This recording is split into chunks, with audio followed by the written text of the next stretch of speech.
¿Siente usted amor por los hermanos?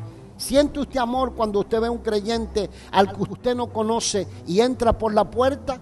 ¿Siente usted como que es parte de la familia de la fe? ¿Siente usted amor por sus hermanos en la fe?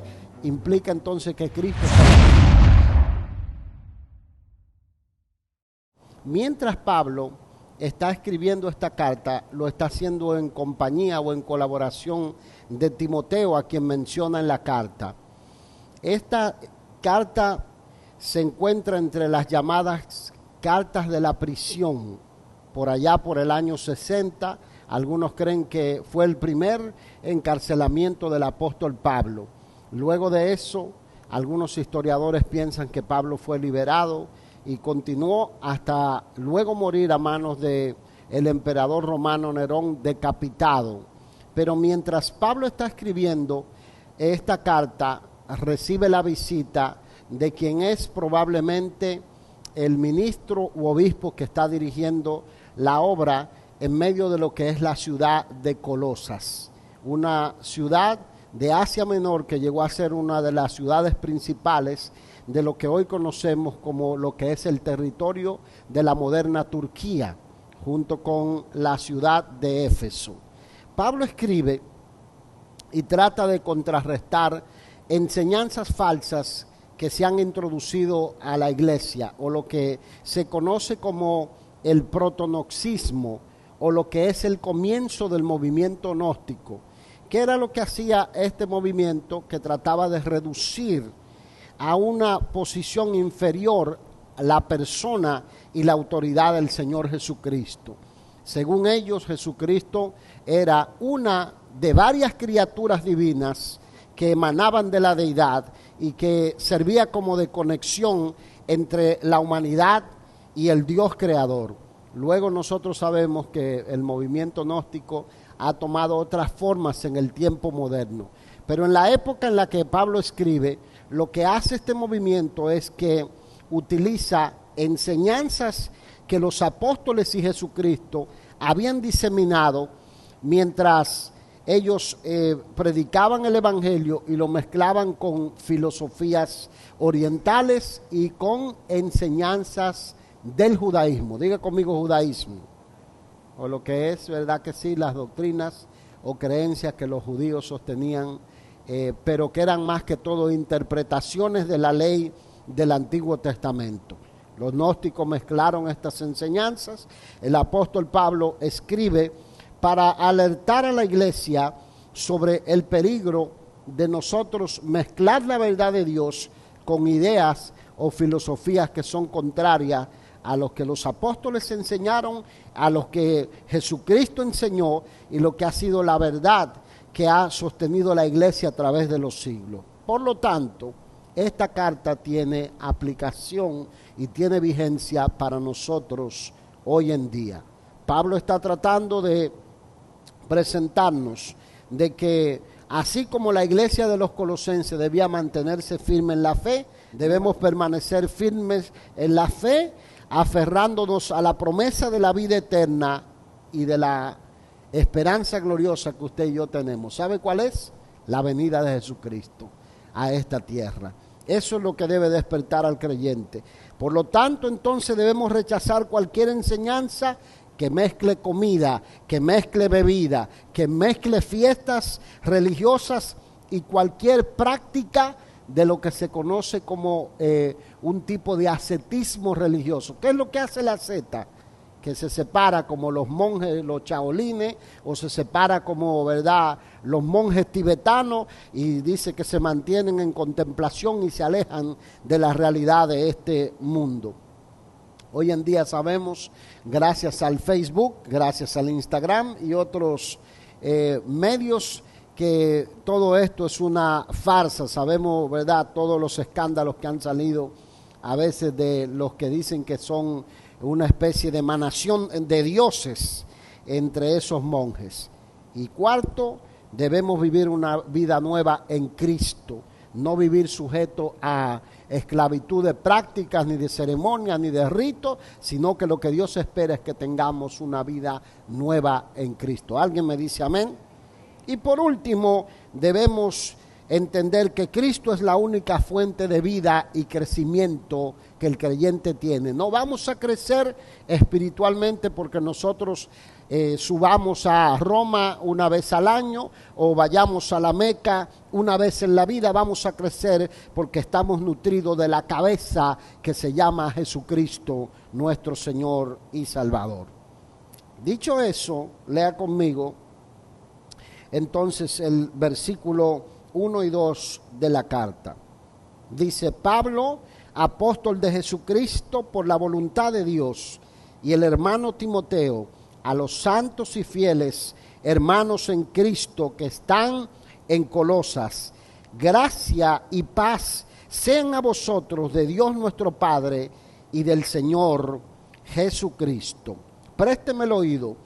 En esta primera parte lo que hace el apóstol Pablo es que le presenta esto a los colosenses, que ellos deben de rechazar, valga la redundancia, cualquier filosofía, idea o pensamiento que rebaje la persona de Jesucristo. En la salutación, el apóstol lo que hace es esto: muestra de dónde viene la fuente de autoridad del evangelio que él está predicando y que los colosenses han recibido y que nosotros hemos recibido.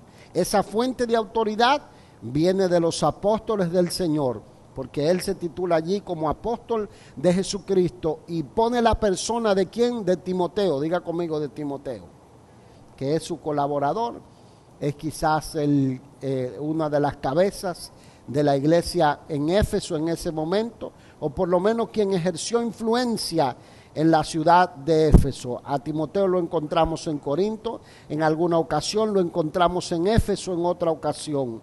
En otras palabras, el evangelio que los creyentes hemos recibido no viene de la revelación de un apóstol o de un profeta iluminado, sino que viene de Dios Padre y del Señor Jesucristo, el único soberano. ¿Dice amén? De allí viene la fuente. Entonces, por eso él dice que él, como ministro que ha sido apartado para el evangelio, está escribiendo a la iglesia.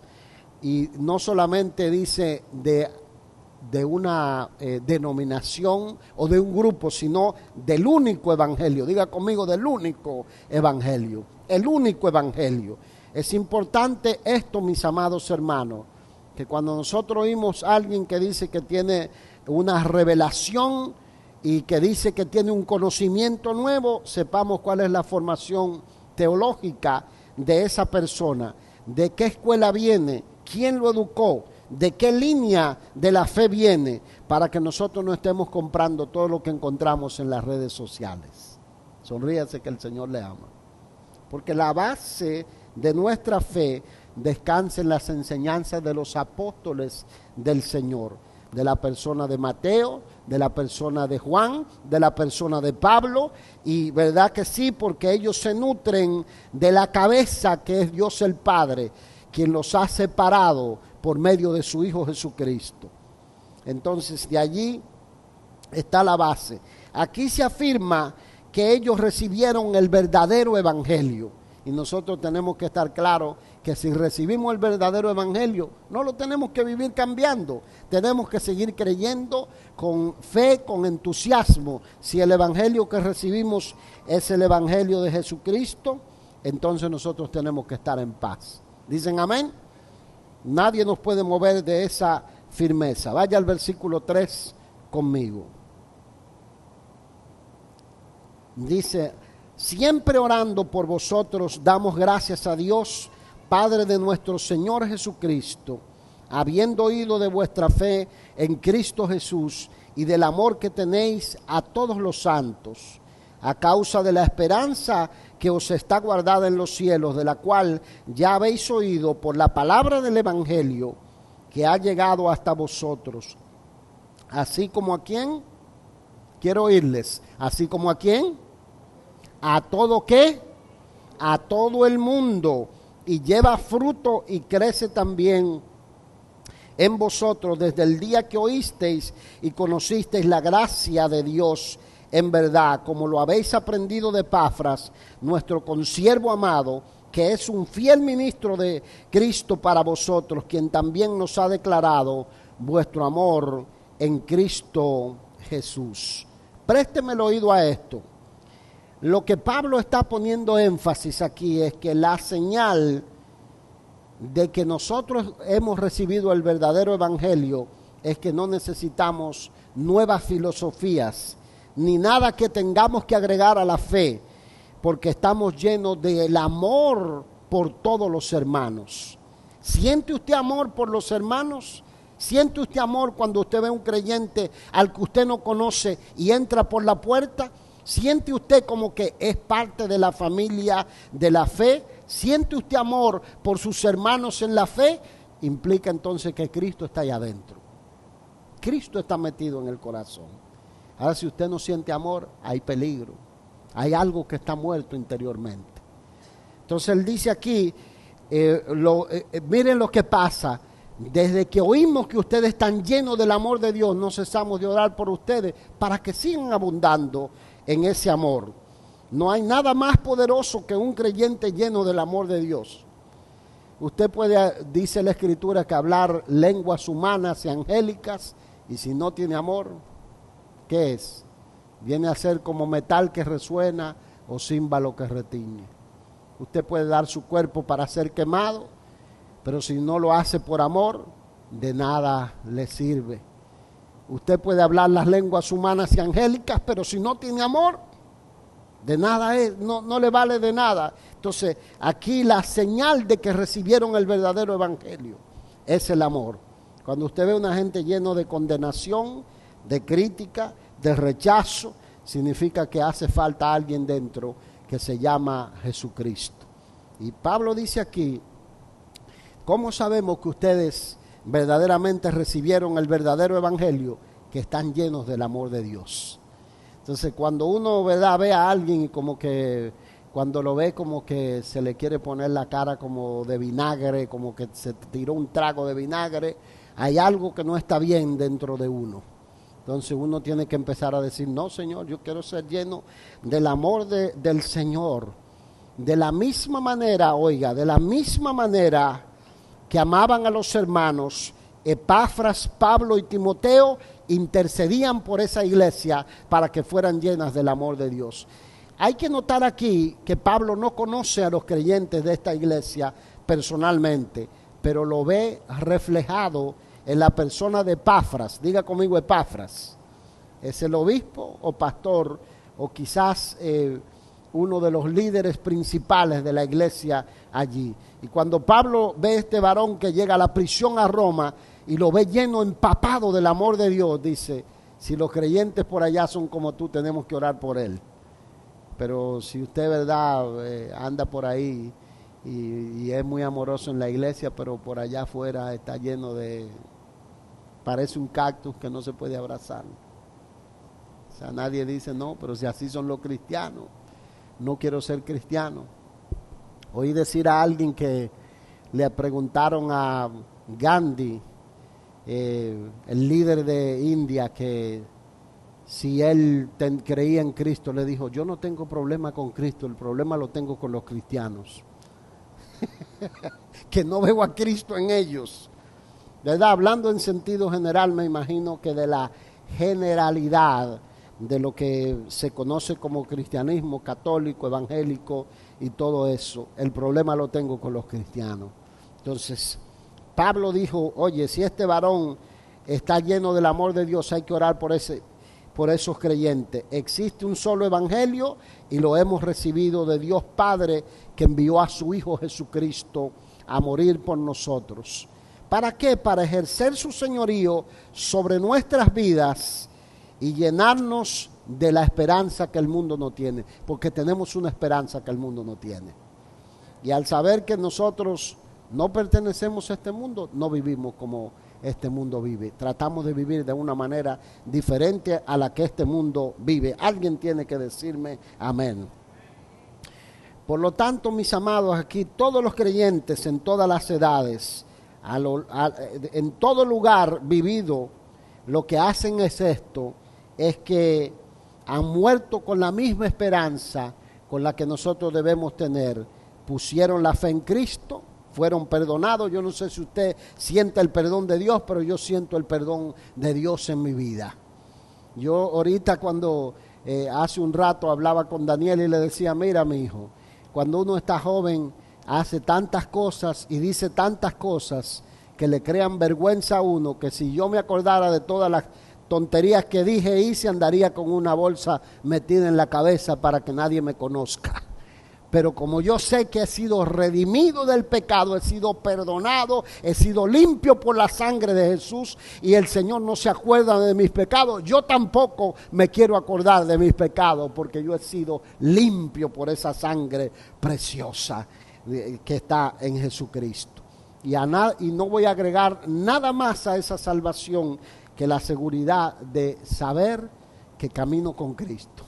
No necesito ponerme, qué sé yo, un paño o algún atuendo especial, porque yo sé que la obra de Cristo es suficiente para mí.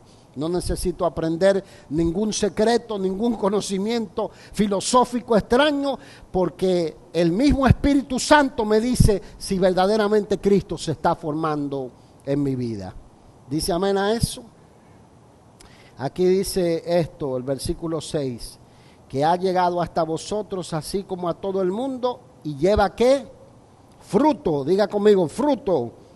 Y crece también, porque el fruto que hace, dice que tiene que crecer. Vio que Jesucristo dijo en la parábola que el fruto tiene que ir de 30 a 60 hasta llegar a ¿cuánto? A 100 por uno. De manera que tenemos que ser ambiciosos de ser llenos de ese fruto. Dice, desde el día que oísteis y conocisteis la gracia de Dios en verdad. Yo le pregunto a usted, ¿tiene usted ese fruto? ¿Tiene usted ese fruto? ¿Tenemos ese fruto?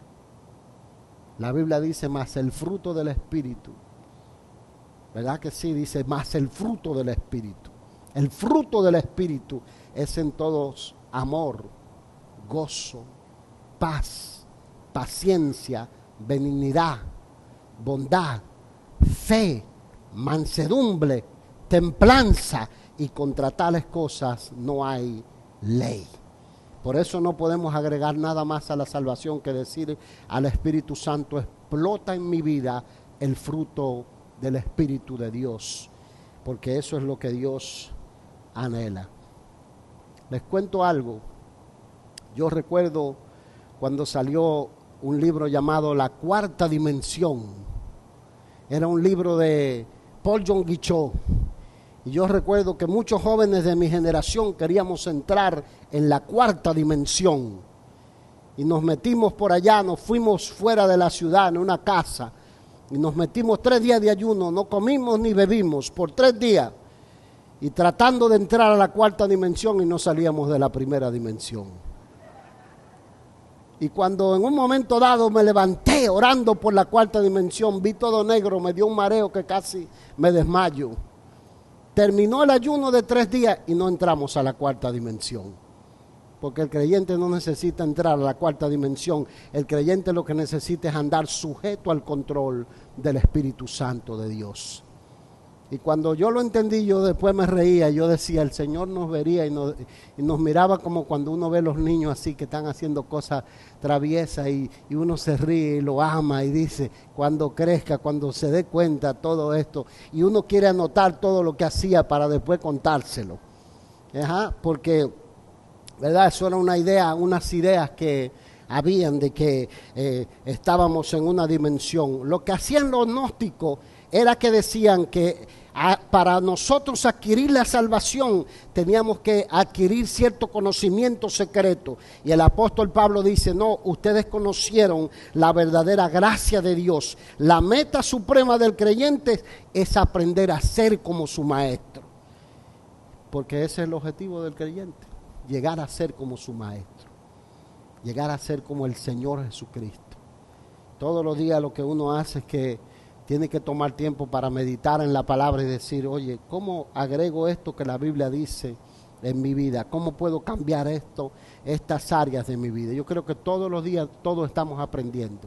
¿Dicen amén? Todos fallamos de alguna manera y decimos, ay Señor, yo creía que tenía esta área de mi vida arreglada y todavía no. Necesito de tu poder, necesito de tu Espíritu Santo. Pero hay buena noticia, vaya al versículo 9 y usted verá la buena noticia que el apóstol Pablo dice allí. Dice, por lo cual también nosotros, desde el día que lo oímos, no cesamos de orar por vosotros y de pedir que seáis llenos del conocimiento de su voluntad en toda sabiduría e inteligencia espiritual. Diga conmigo sabiduría. Diga conmigo inteligencia. Oiga lo que dice. Hay que ser sabio, hay que ser inteligente. ¿Qué hace el sabio? Le gusta aprender, ¿sí o no? Y luego entonces utiliza lo que aprende, lo hace ¿cómo? Con inteligencia. En todas las áreas de la vida. La Biblia dice que Dios nos ha dado todo lo que necesitamos y lo que atañe a la vida, para que vivamos la vida plena. Lo que pasa es que nosotros saltamos muchos pasos y entonces sufrimos más de lo que tenemos que sufrir. Gócese y sonríase y despierta al que se está durmiendo al lado suyo. Aleluya.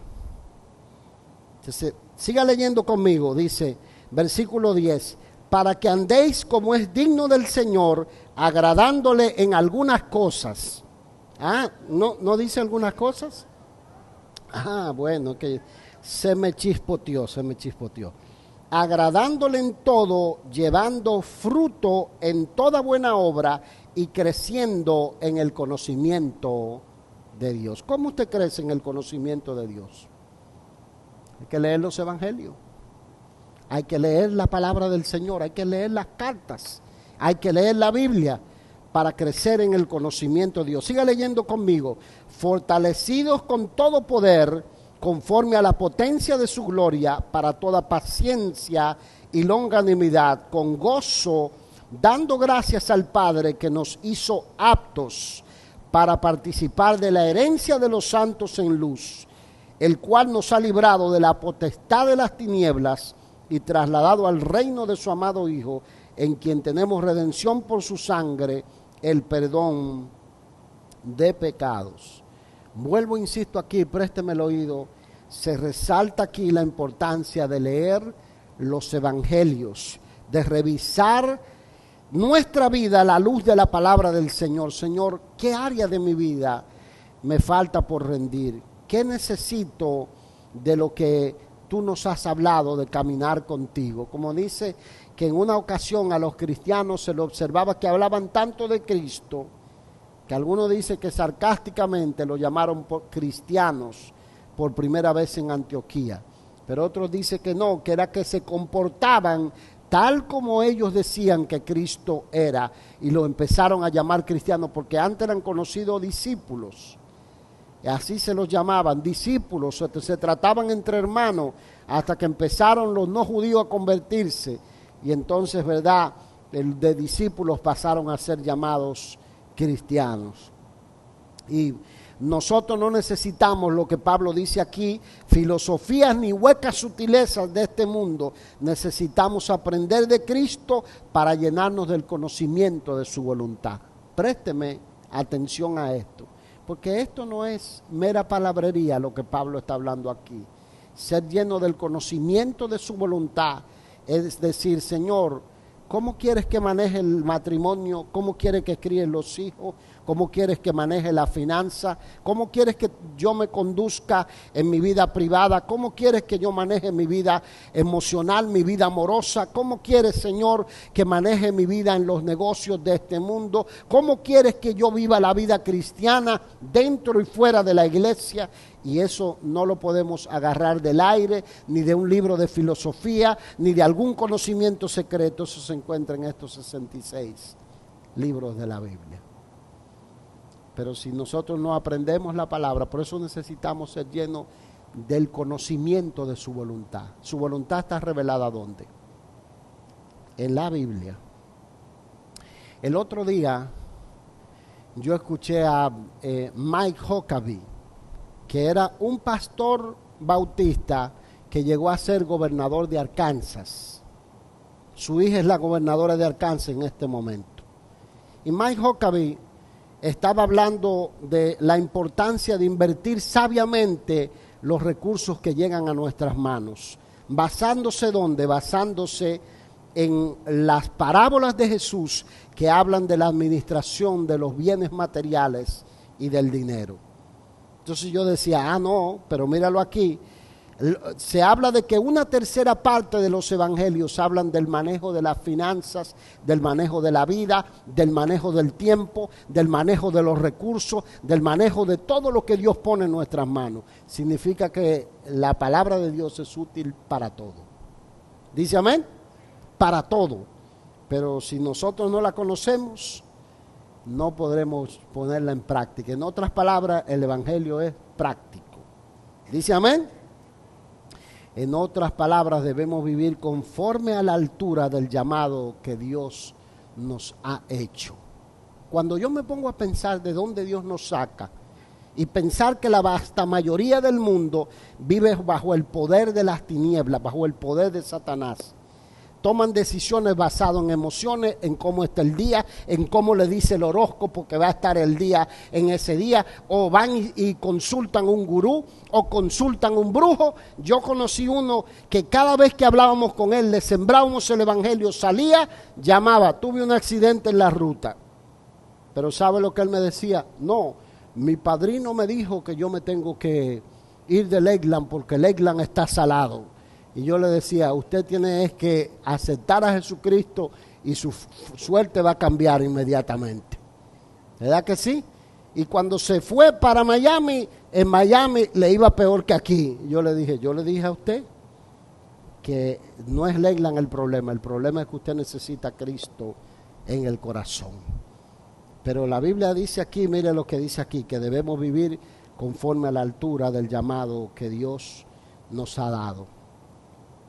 La Biblia dice que estábamos bajo la potestad de las tinieblas. Usted sabe que había demonios detrás de nosotros, incitándonos a tomar malas decisiones, a hacer cosas que estaban fuera de la voluntad de Dios, pero ahora estamos controlados por el poder del Espíritu Santo de Dios. Y usted puede ser el peor creyente que haya, pero si usted dobla las rodillas, usted se presenta delante del Señor cada mañana y le dice, Señor, soy torpe, no sé cómo tomar decisiones, este día puede ser un día malo, pero yo te lo suelto a ti, te lo entrego a ti. Él dijo, encomienda a Jehová tu camino, confía en Él y Él hará. ¿Dice amén? Entonces, ahí está el antídoto. El evangelio es práctico. Debemos vivir, porque por medio de su sangre Él nos rescató del pecado, nos perdonó todos los pecados, nos sacó de las tinieblas, nos sacó de la ignorancia y además de todo nos ha dado una fortaleza que el mundo no tiene. Porque aquí dice dos cosas el apóstol Pablo. Diga conmigo longanimidad, diga conmigo paciencia. El mundo no tiene eso. Longanimidad significa la grandeza de ánimo para permanecer y resistir en medio de pruebas y dificultades. Y cuando estamos pasando por procesos duros, por procesos de prueba, por procesos de dificultad, lo que hace la longanimidad que viene de parte del Señor es que nos ayuda a mantener la firmeza del carácter, a no hacer cosas incorrectas, a que si te ponen $50,000 allí y tú sabes que no son tuyos, aunque tú debes 100,000, tú dejas los 50,000 ahí porque tú sabes que no son tuyos. Y entonces lo que hace el Señor es que nos enseña que Él tiene en control todas las cosas y nos enseña a ser pacientes, pero nos enseña también a administrar el tiempo malo y el tiempo bueno. ¿Alguien dice amén? ¿Alguien recibe la palabra? Nos ha fortalecido con todo poder, dice aquí, para resistir al diablo, para resistir la carne, para resistir la vanagloria de este mundo. Lea conmigo el último versículo, que algunos ya me están mirando en trance.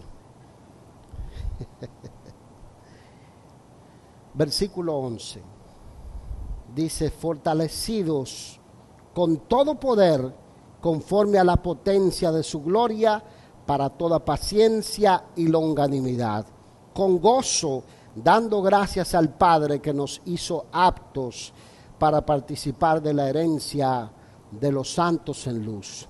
el cual nos ha librado de la potestad de las tinieblas y trasladado al reino de su amado Hijo, en quien tenemos redención por su sangre, el perdón de pecados. Estábamos en las manos de Satanás. Estábamos en las manos del enemigo. Estábamos presos en delitos y pecados. A mí me gusta esa imagen que el apóstol Pablo utiliza en la carta a los Efesios en el capítulo 2. Porque él dice, estábamos muertos en delitos y pecados. Usted se acerca a un muerto y usted le dice, eres feo. Y el muerto no hace nada porque está muerto. Dice, tienes la nariz torcida. No hace nada porque está muerto. Usted le dice, te van a sepultar. No hace nada porque está muerto. Cristo murió por ti. Y a menos que haya un poder sobrenatural que venga y sople vida a ese muerto no reacciona, no se levanta del ataúd o de la caja donde lo tienen. La Biblia dice que usted y yo estábamos muertos en delitos y pecados. O sea que no había filosofía, no había poder, no había peligro, no había nada que nos hiciera despertar, sino el poder del Espíritu Santo de Dios. El Espíritu que resucitó a Cristo de entre los muertos fue el que nos dio a nosotros el soplo de aliento de vida. Sin el Espíritu de Dios, usted y yo no estaríamos aquí hoy en día. Por eso cuando yo oigo creyentes que dicen, no, que yo decidí ser salvo, usted no decidió ser nada, usted decidió ir derecho al infierno. Pero dice que el poder del Espíritu Santo de Dios lo despertó y lo hizo comprender cuál era su destino, nos hizo comprender a dónde íbamos. Entonces, ese mismo Espíritu de Cristo camina con nosotros hoy. Nos ha dado la autoridad para nosotros caminar de la mano. Por lo tanto, no necesitamos nada más que a Jesucristo para completar la carrera de la fe. ¿Dice amén?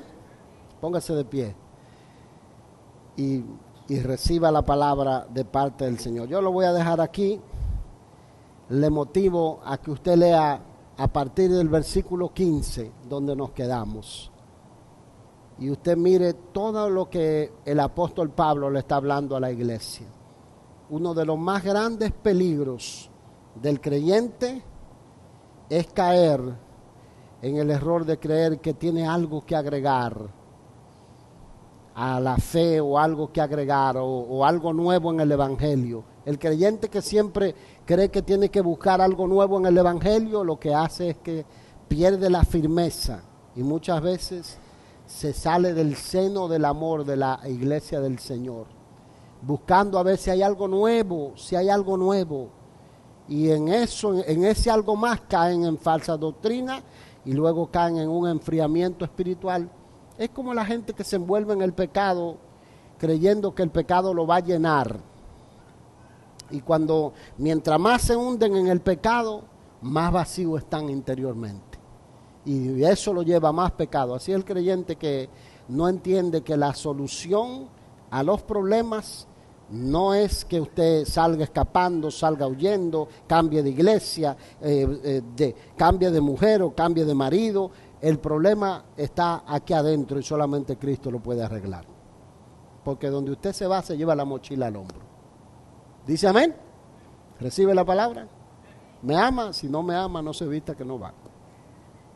Aleluya. Oremos al Señor. Gloria a Dios.